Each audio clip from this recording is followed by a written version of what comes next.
Agro e prosa, apresentação Divino Ronaldo. Alta tecnologia, eficiência e produtividade no campo. Com a precisão aeroagrícola, você tem maior uniformidade na aplicação, sem amassar plantas e sem compactar o solo. Tudo isso com menor impacto ambiental e uma equipe comprometida com ética, respeito, inovação e resultados. Certificação em aplicação aeroagrícola sustentável, base em Catalão e pontos de apoio em Goiás, Minas Gerais e São Paulo. Precisão Aeroagrícola, sua aplicação em boas mãos. Acesse www.precisãoaeroagrícola.com.br.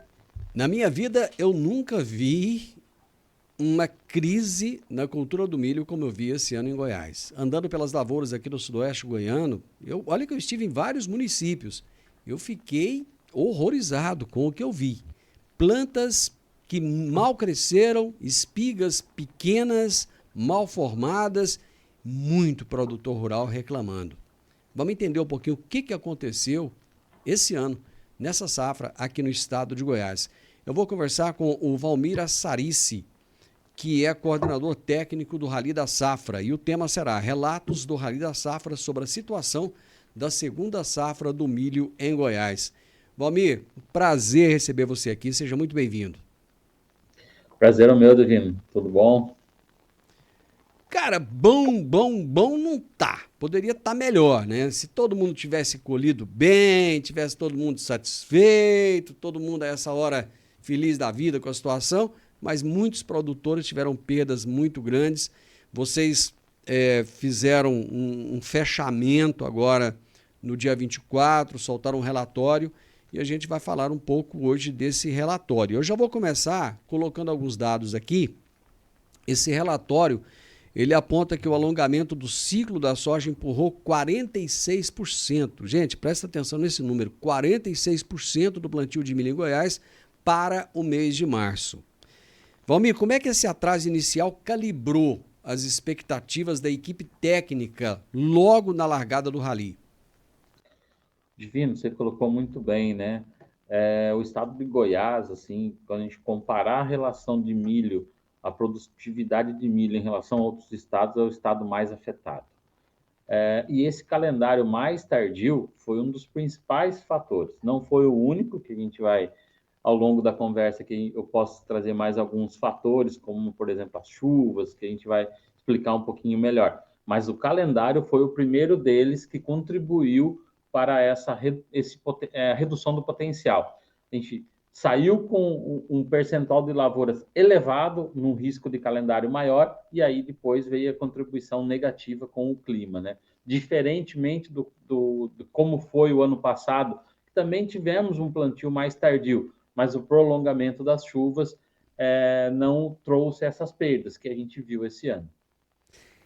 A questão é que estava todo mundo muito animado, todo mundo assim muito feliz da vida, achando que ia colher a soja na hora certa. Cara, chegou na hora de colher a soja e começou a chover. E não parava, chovia, e todo mundo desesperado ali, pronto para colher, né? E a coisa não acontecia. Quando surgiu o momento de colher e de plantar esse milho, já tinha passado da hora.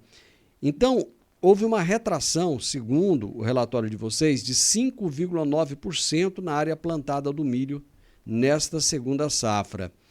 E o produtor goiano, ele recuou estrategicamente, porque ele viu que não dava mais tempo, ou ele buscou culturas alternativas. Por exemplo, eu tenho visto sorgo bastante aqui na região, vi girassol. Essa migração foi estratégica porque já não dava tempo de plantar milho mais, ou ele simplesmente decidiu, não vou plantar? Divino, eu acho que foi um pouco de cada coisa. O calendário estava muito arriscado e o produtor que conseguiu ou optou por outra cultura era para minimizar um pouquinho esse risco. Mas ele foi forçado, né? A ideia é que a segunda safra hoje ele é um componente muito importante na composição para pagamento de conta e composição da renda. Então, o produtor não tem como deixar de fazer essa segunda safra. Fazer um milho dentro da janela é o ideal. Um milho forçando a janela começa a movimentar um pouquinho do risco, né? Então, o sorgo também ele vem como essa alternativa, com fechamento, ele concorre com esse milho do fechamento desta janela. Mas é uma alternativa, mas o que levou o produtor a fazer essa redução na área plantada do Goiás, em torno de 5%, 6%, o que foi um pouco, né, diante dos estragos que a gente viu. Se a gente tivesse feito uma redução ainda maior, a gente estaria falando num cenário melhor. Foi forçado, mas aí começou o clima também prejudicar um pouco, né? Então, não foi somente olhando para preço, para o mercado, né? E sim janela e outras opções desta segunda safra. Valmir, eu vi uma informação e eu gostaria de ouvir a sua opinião a respeito, de que não diminuíram os volumes de chuva. O que diminuiu foi a distribuição dessa chuva. Não é que diminuiu, ela ficou irregular. Então, às vezes chovia, mas chovia um volume muito grande e passava ali 10, 12, 15 dias sem chover. Ou então ficavam com chuvas muito esparsas. Vocês têm essa informação? Exato, Divino. Esse foi o retrato do clima, não só no milho, mas também na soja, né? A chuva veio irregular, de forma irregular, como você disse no início da conversa, ali em fevereiro e março, chovia quase todos os dias, dificultou essa retirada da soja, alongou o ciclo da soja e dificultou essa entrada do milho. Quando esse milho entrou um pouquinho mais tarde, ele precisava de chuva até mais tarde. Então, esse volume, além dele ser irregular, ele foi um pouquinho mais cedo, né? Veio mais chuva no início do ciclo e menos chuva do meio para o final, que é quando o milho precisa de mais água. Então, essa irregularidade na distribuição também foi um dos fatores que contribuiu para essa redução do potencial produtivo do estado. Cara, você falou um negócio aí que é bem interessante e eu tenho até comentado a respeito disso. O produtor rural, ele está passando, nem todo mundo, não vamos generalizar, lógico, porque assim, senão depois eu vou ser até questionado por isso. Mas grande parte dos produtores rurais está passando por um momento de extrema dificuldade devido a diversos fatores, né? Preço de commodity, uma série de coisas, né? Questões geopolíticas, o custo de produção muito alto. O milho seria meio que a salvação da lavoura, né?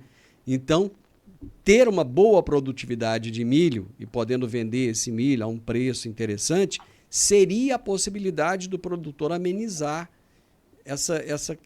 esse endividamento, o que acabou não acontecendo e acabou piorando a situação um pouco mais daqui para frente, né? Exato, Divino. Acho que o percentual que a gente viu colhido, né, a produtividade que a gente tinha uma expectativa, né, tem uma conta, né? Digamos assim, o produtor tem um pacote que ele compra para fazer o milho e a produtividade que a gente obteve no final, muitas vezes não vai pagar esse pacote.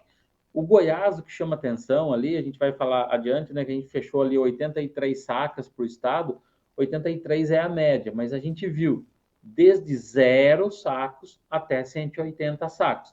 Então, aquele produtor que tem talhões, parte das áreas muito boas, nem todo o milho foi plantado também fora da janela. Teve uma parcela pequena que foi foi dentro da janela, teve um pouco melhor de chuvas, mas quando a gente faz a média, né, a gente fica em 80. 80 sacos é um número bem abaixo da expectativa e difícil de fechar essa conta do pacote tecnológico. Imagina somente essa conta para aquele produtor que foi ainda mais afetado. Teve muita lavoura de 0 sacos, né? De 10 sacos, de 20 sacos por hectare.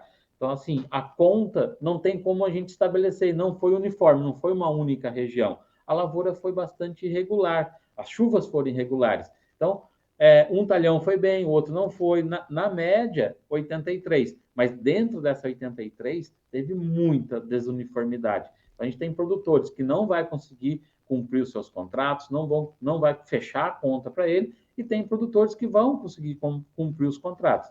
Então, dentro dessa métrica, a gente tem que fazer a avaliação. Na média, 80 parece baixo para quem está produzindo bem, e 80 parece muito alto para quem foi bastante castigado pela seca.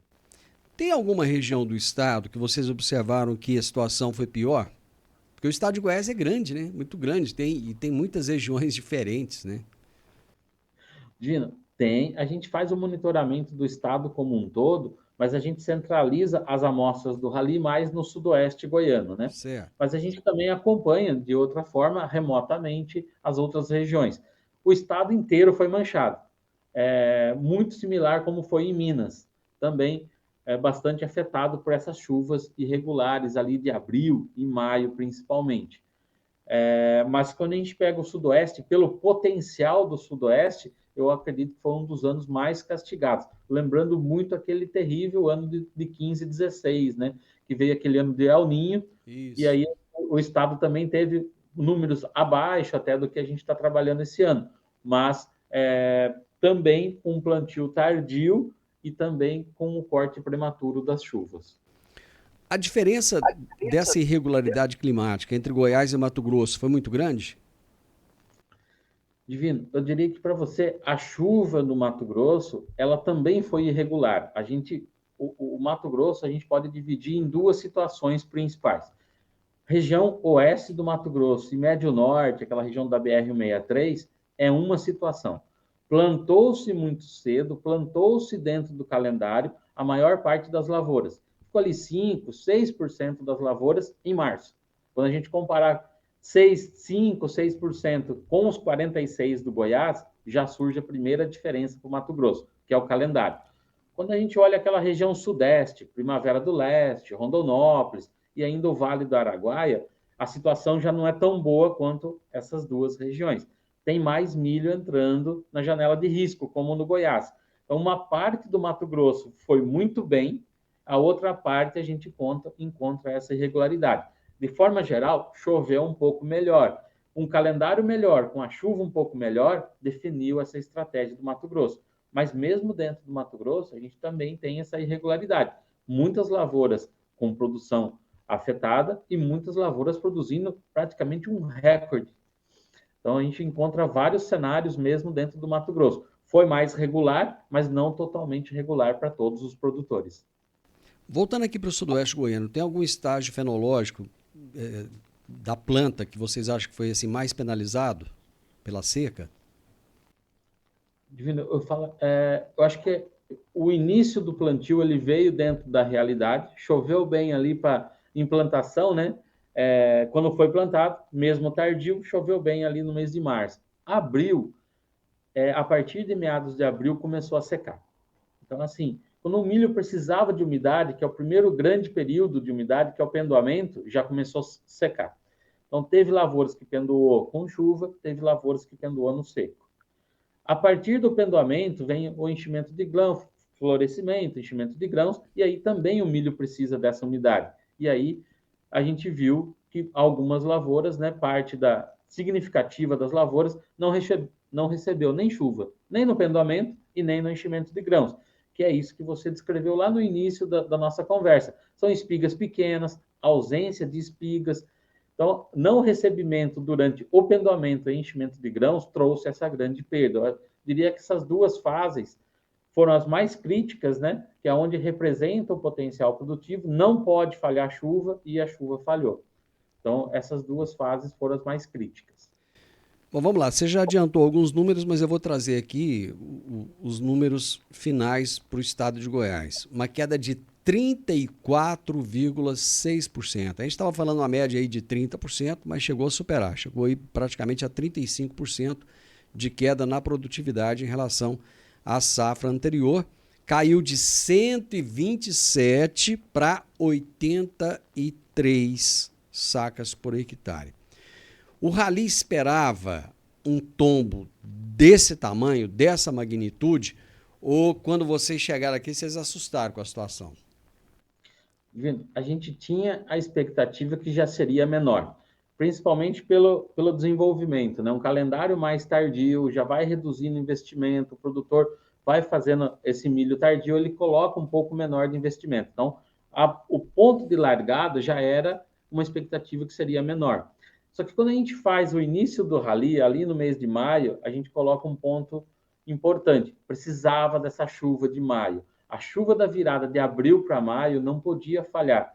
Se tivesse uma boa chuva naquele momento, ali nos primeiros dias, nas primeiras semanas, eu lembro muito bem, é a chuva da virada do mês e a chuva ali do dia 10, 12 de maio, que teve previsão, ocorreu de forma muito pouco, né? Ela foi muito pouco, não foi generalizada, baixo volume. Essa chuva que causou essa quebra. Então, a gente esperava que já tivesse uma redução pelo calendário tardio, pela redução do investimento, até pela redução de área, né? Já se mostrava que tinha um investimento menor, mas tinha a expectativa desse retorno das chuvas. Aquele ponto onde não choveu, aquilo ali a gente já sabia que a gente ia encontrar um cenário que era só contabilizar um pouco mais as perdas. O produtor acabou investindo menos nessa segunda safra? Divino, de forma geral, sim. O que ele faz nesse investimento um pouquinho menor? Quando vai avançando o mês de março, não tem como ele colocar uma quantidade de população como se fosse no mês de fevereiro. Então, ele vai reduzindo um pouco, coloca menos planta, coloca o potencial do milho é um pouquinho menor. Então, de forma geral, o investimento ele vai reduzindo conforme vai avançando o calendário. Mas muito desses insumos já estavam comprados. Então, o produtor, quem conseguiu fazer alguma troca, algum ajuste, até fez. Mas muito deles entrou com um pacote que já estava adquirido, porque essa compra é feita antecipada, não esperando esse alongamento da soja. Então, assim, parte dos produtores reduziram e parte fez alguma distribuição dessa redução, né? Colocou um pouquinho menos de planta, mesmo não conseguindo trocar o híbrido. De forma geral, a gente acredita que teve sim um menor investimento, só que não a ponto de equilibrar essa perda, né? Mesmo ele investindo um pouco menos, não teve um equilíbrio, né? Ele gastou-se muito mais para produzir do que vai ser colhido. Pois é, dentro dessa redução de plantas que você colocou aí, aconteceu o seguinte: houve a redução da população de plantas, houve, em consequência da falta de chuvas, uma redução na população de espigas dessas plantas que já estavam, né, com um número menor, e o tamanho da espiga, para acabar de arrebentar, foi menor ainda. Qual desses fatores você acha que pesou mais nesse resultado? Divino, eu diria ainda que tem mais um fator aí que não está nessa linha ali, mas ajudou muito, que é o peso de grão. Peso de grão. O peso de grão, ele não entrou nesses 3 indicadores, mas ele vai contribuir também negativamente, né? Para isso. A falta de espigas é um dano grave, porque, assim, tem um dado interessante. A gente chegou no Goiás ali, basicamente 85% das lavouras que a gente avaliou, dentro das lavouras, 85% das espigas das plantas tinham uma espiga. Ou seja, 15% dos pés de milho não tinham espiga. É um indicador muito severo, quando normalmente é 3%, 4% das plantas sem espiga. Então, a gente já viu um decréscimo lá na largada. Isso foi causado pelo estresse, pela falta de chuva, pelo estresse também de pragas, doenças ali no início ali do ciclo, principalmente percevejo, que ajuda a derrubar bastante também esse indicador de espigas. Então, esse indicador de espigas, menor espigas por hectare, já é na aveia, né? Você tem menos espiga, vai ter menos grãos por hectare. Mesmo que você tenha uma redução da população, ela tem uma espiga pequena, ela contribui. Quando o milho não tem essa espiga, a contribuição daquele pé é zero. Então, esse foi um grande fator. Agora você vai ver. Aí a espiga também é menor, e aí também o peso é menor. Então, é uma junção de fatores quando o acumulado traz essa perda de quase 35% em relação à média obtida o ano passado. Em relação ao potencial inicial, essa perda é maior. Todo mundo planta para colher um pouquinho mais desses 127, 130. O sudoeste goiano, muitos produtores conseguem colher 150, 155, 160 sacos. Se a gente pegar em cima de um potencial máximo, a gente está falando de uma perda de quase 50%. O relatório, ele destacou um excelente desempenho e controle das pragas no restante do Brasil. Mesmo assim, ainda houve um aumento aí da lagarta do cartucho, da lagarta da espiga. Como é que foi o comportamento dessas pragas, especificamente aqui no estado de Goiás, considerando que essas lavouras já estavam fragilizadas pela falta de chuva? Divino, a gente viu, em termos de danos, eles vieram parecido entre os estados. Goiás veio um pouco a mais de dano em relação ao Mato Grosso, em relação a grãos afetados por lagarta. mas o percentual de lavouras com presença de lagartas foi um dos mais elevados que a gente encontrou nos estados visitados. Basicamente, ali 75% das lavouras que a gente visitou tinha presença de lagarta. Essa lagarta, muitas vezes, ela entrou no final do ciclo. Então, ela causou ainda um pouco, não causou tanto dano nos grãos. Mas o simples fato de ter essa presença dessa lagarta significa que a gente tem que ficar atento, principalmente para o próximo ano, porque demonstra que a tecnologia ela já não tem funcionado. Então, essa lagarta ela tem conseguido sobreviver e vai precisar de um controle, de uma fiscalização do produtor ali, para que a gente consiga manter ela sob controle. São fatos interessantes que a gente vai vendo, mesmo ele tendo um dano menor do que poderia ser, a gente precisa manter sob controle para evitar, na próxima safra, esse avanço. Em relação à pressão de pragas, o produtor conseguiu fazer o manejo que deveria ser feito, apesar dessa quebra? Nos primeiros milhos, eu acredito que foi feito dentro da programação. A partir do momento que a gente fica com as plantas em estresse hídrico, já não compensa, não tem... a eficácia cai muito na aplicação. Então, não tem como você fazer uma aplicação já numa planta estressada.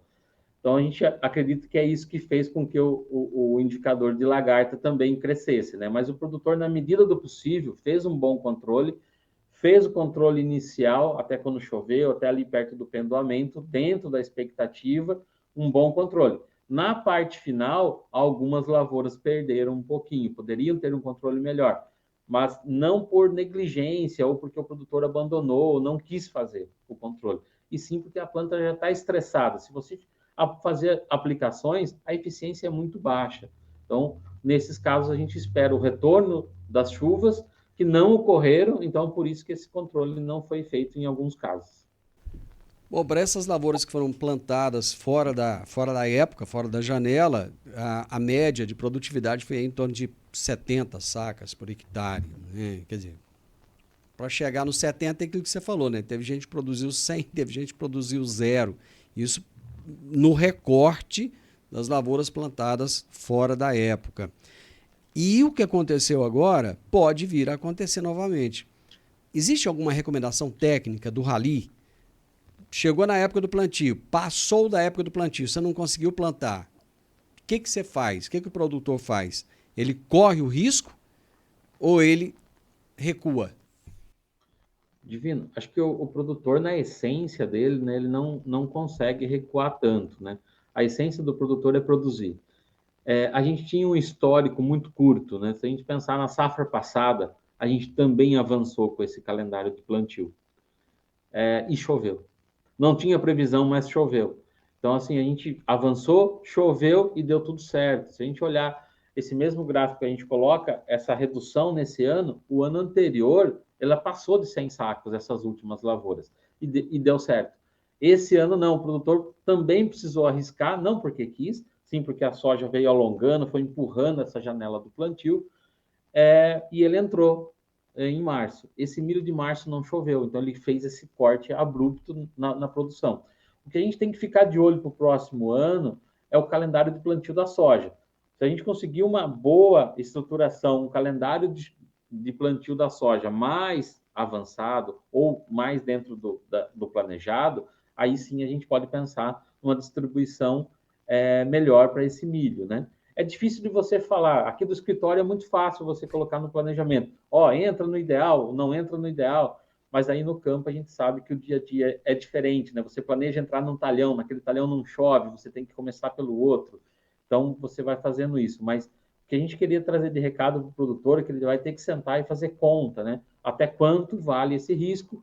Se não vale o risco para o milho, para ele tentar viabilizar uma segunda safra de outra cultura, né? Que hoje, como a gente já falou lá no início, a segunda safra é essencial para manter os custos.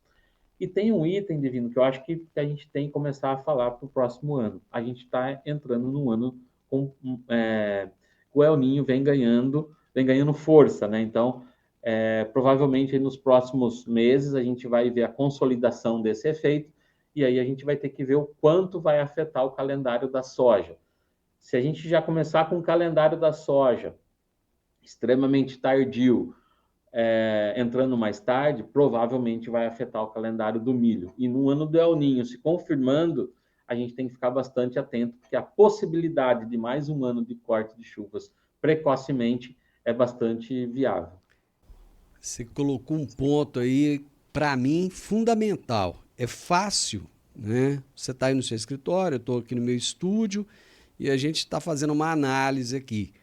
Outra coisa é o cara que está lá precisando de plantar, que já fez compromisso com aquele milho, né? Que já tem conta para pagar com aquele milho que ele vai plantar. É igualzinho quando a gente está assistindo um jogo da seleção da nossa casa e falando o que o técnico que está lá dentro do campo deveria fazer. Mais ou menos a mesma coisa, né? Exatamente, Divino. A gente sempre brinca aqui no escritório, né? Olhar para o retrovisor é muito fácil, né?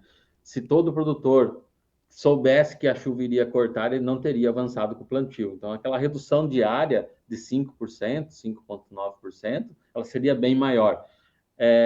Pior, o pessoal fala, né? Assim, pior plantando, mas foi pior, pior não plantar, mas foi pior plantando.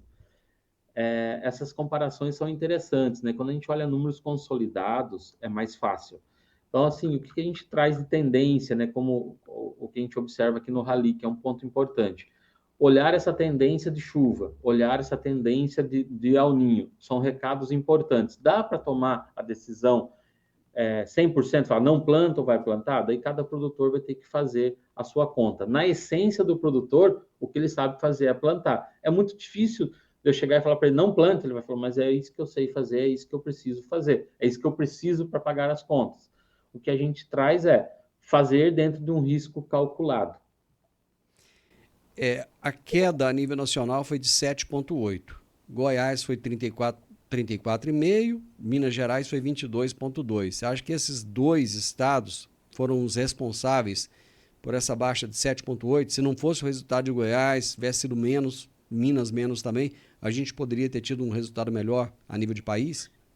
Sem dúvida, Divino. Acho que os dois estados foram os que mais sofreram com a estiagem em termos de potencial produtivo. A região do Maranhão, Piauí e Tocantins também sofreu, está num degrau um pouco abaixo.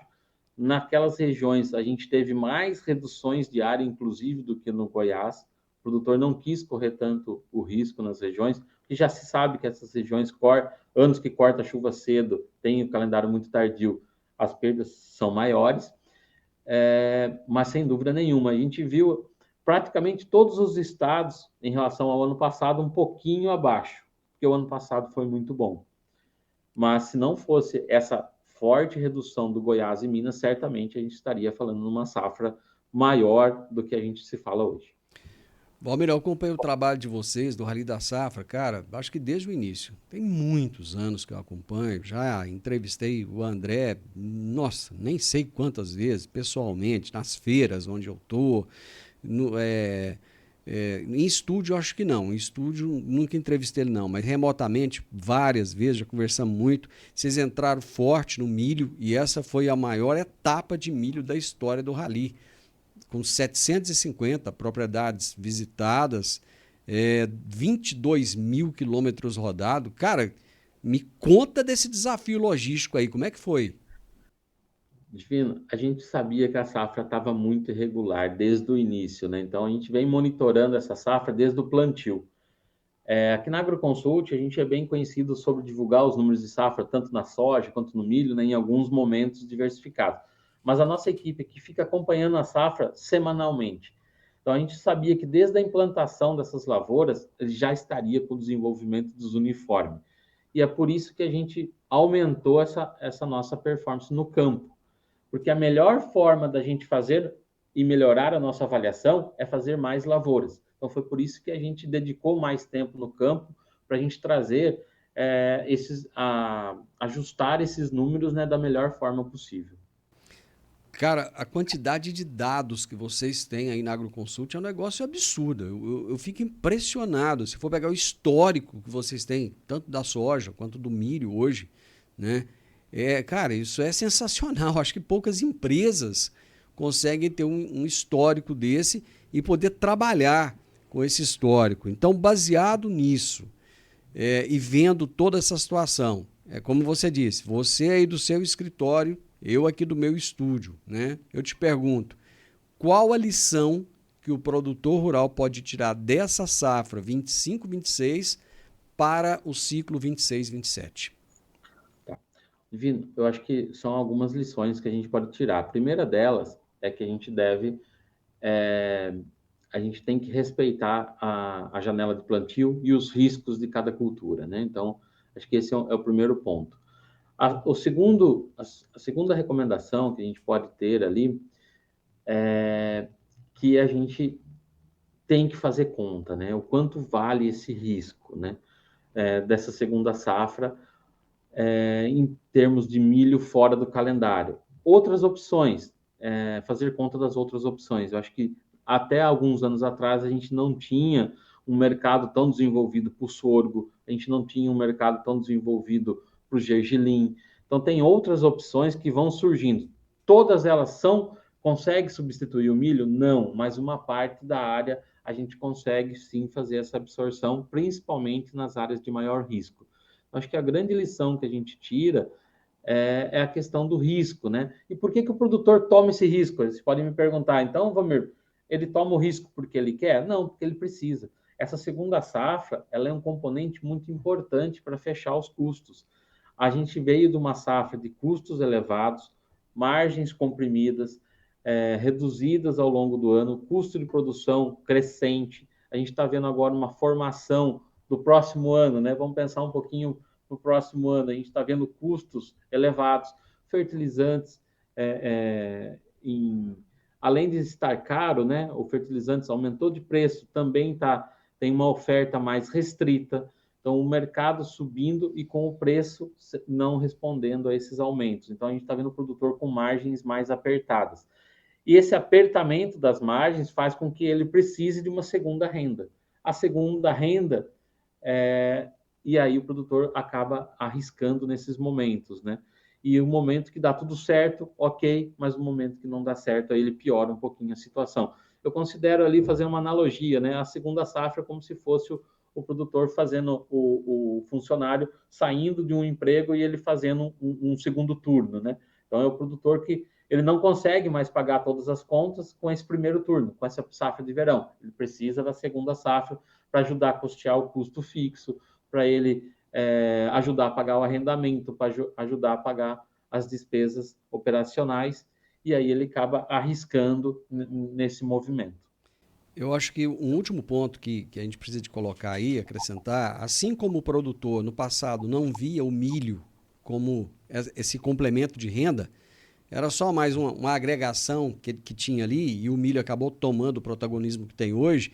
Se ele optar por sorgo, por girassol, por qualquer outra cultura que seja, da mesma forma, ver aquilo como cultura e não apenas como um complementozinho que vai colocar lá.